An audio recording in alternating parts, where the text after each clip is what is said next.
जी sir, जैसा कि आज़ादी का अमृत महोत्सव 75वां अमृत महोत्सव मनाया जा रहा है पूरे भारत देश में, तो इसको लेके क्या कहना चाहेंगे? बड़े हर्ष की बात है कि हम लोग आज़ादी के 75वें साल में पहुँचे हुए हैं और ये 75वां साल हमारे देश में बड़े हर्षोल्लास के साथ मनाया जा रहा है और ये अमृत महोत्सव के रूप में मनाया जा रहा है, जिसमें सरकार की और हम लोग सरकार की तरफ से भी है और हम आम पब्लिक की तरफ से भी है कि हम लोग हर घर तिरंगा की एक जो बात है उसको हर घर तिरंगा लहराया जाए और आज़ादी के इस 75वें वर्ष को अमृत महोत्सव के रूप में मनाया जाए। क्या संदेश देना चाहेंगे सर आज के हमारे देशवासियों को? हमारे देशवासियों को, प्रदेशवासियों को, जनपदवासियों को, सभी इष्ट मित्रों और नवयुवक साथियों, माताएं बहनों, सबको ये संदेश है कि इस 75वें वर्ष में हम एक आज़ादी का जो 75वां वर्ष अमृत महोत्सव के रूप में मना रहे हैं, इसमें हम लोग ये धारणा दिमाग में रखें कि हम अपने कर्म, अपनी मेहनत, अपनी निष्ठा और ईमानदारी से काम करें और अपने देश का नाम रोशन करें और देश की प्रगति में हम सभी योगदान करें। सर, आपके बारे में सुना जाता है कि आपने बड़े ही संघर्ष से आज इस ऊंचाई को प्राप्त किया है। Doctor CN Bind Vishal Hospital and Medicare Centre Suryavas, आपने बहुत संघर्ष किया। आज आपके द्वारा तमाम सेवा कार्य चल रहे हैं और तमाम ऐसे मरीज पेशेंट आते हैं जो गरीब तबके के लोग होते हैं, लेकिन आप कभी भी इलाज से कतराते नहीं, उनकी सेवा में हमेशा तत्पर रहते हैं। पैसा हो या ना हो, पहले आप अपनी दायित्व निभाते हैं और देखा जाए तो पूरे सूर्यावा क्या पूरे भदोही जनपद में यह हॉस्पिटल एक नई छाप छोड़ रहा है, तो क्या कहेंगे?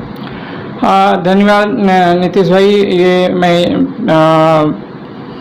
ये आपका गौरव है कि आप इन बातों को उजागर करते हैं। और जहाँ तक संघर्ष की बात है, एक डॉक्टर बनने के लिए बहुत संघर्ष करना तो पड़ता ही है और डॉक्टरी पढ़ाई के बाद जब फील्ड में आता है तो भी बहुत संघर्ष करना पड़ता है। हमारे सामने, हम डॉक्टर्स के सामने बड़ी चुनौतियां होती हैं। हमें हर क्षेत्र में हर कसौटी पे खरा उतरना पड़ता है।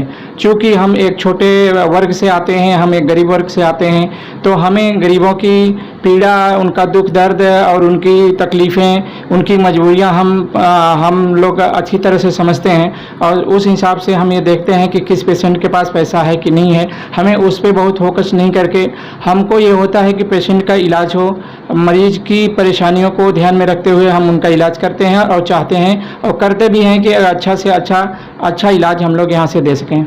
सुविधाओं को लेकर से क्या कहना चाहेंगे, किस प्रकार की सुविधाएं हैं? सुविधाएं यहाँ पे जनरल OPD से लेके इमरजेंसी एडमिशन, भर्ती, जनरल सर्जरी, ऑर्थोपेडिक सर्जरी और डिलीवरी से रिलेटेड सारे इलाज यहाँ पे होते हैं।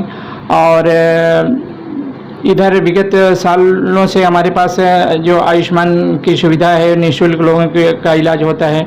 और इसमें भी और स्पेशल सुविधा ये है कि अस्थि रोग विशेषज्ञ डॉक्टर साहब आते हैं और हड्डी का ऑपरेशन और प्लास्टर, सारी चीज़ें कार्ड धारकों के लिए, आयुष्मान कार्ड धारकों के लिए निःशुल्क की जाती हैं। और इनफर्टिलिटी पे भी मैंने आपको पहले भी बताया कि हम लोग काफ़ी अच्छा काम कर रहे हैं। निसंतान दंपतियों के लिए यहाँ पे एक उम्मीद की किरण यहाँ से जगती है।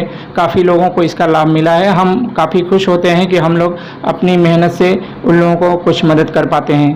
आने वाला सर समय जो है त्योहारों का पर्व है, रक्षाबंधन, स्वतंत्रता दिवस और श्री कृष्ण जन्माष्टमी, तो क्या संदेश देंगे? हम अपने सभी दर्शकों, श्रोतागणों को अपनी तरफ से ढेर सारी शुभकामनाएं, इन सभी त्योहारों के लिए ढेर सारी शुभकामनाएं देते हैं और चाहते हैं कि सब अपने कर्मों से, अपनी ईमानदारी से, मेहनत से आगे बढ़ें और जहां तक हो सके गरीबों की मदद करें, ये अपने इष्ट मित्रों का सहयोग करें, परिवार को साथ में लेकर चलें।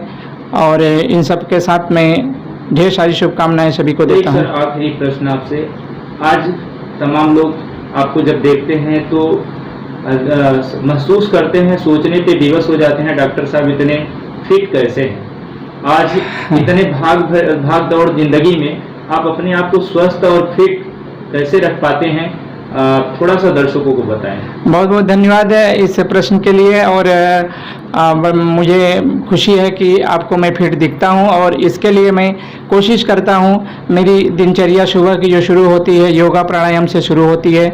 मैं कुछ एक्सरसाइज करता हूं, और खान पीन का मैं बहुत ध्यान रखता हूं। खाने पीने में फालतू चीज़ें जैसे घी तेल वाली चीज़ें अवॉइड करता हूं, मार्केट की बनी हुई चीज़ें अवॉइड करता हूं, घर का शुद्ध खाना खाता हूं। कच्चे चने या मूंग वगैरह ये सब कच्ची चीज़ें, सलाद का यूज़ ज़्यादा करता हूं। और फिर मैं रिलैक्स रह के रहना चाहता हूं। मैं बहुत किसी बात का बहुत टेंशन नहीं लेना चाहता। मैं ये जानता हूं कि यहाँ जब तक है हो आपका है, और कब आपको चले जाना है यहाँ से, कुछ नहीं रह जाएगा। इसलिए मस्त रहो, रिलैक्स रहो। जो आपने यहाँ पाया है यहीं से लिया है, आप जाओगे तो यहीं छोड़ के जाओगे। टेंशन नहीं लेने का, सब कुछ आपका अच्छा रहेगा, रहेगा मेंटली, फिजिकली, और ईश्वर चाहेंगे तो इकोनॉमिकली भी आप फिट रहेंगे।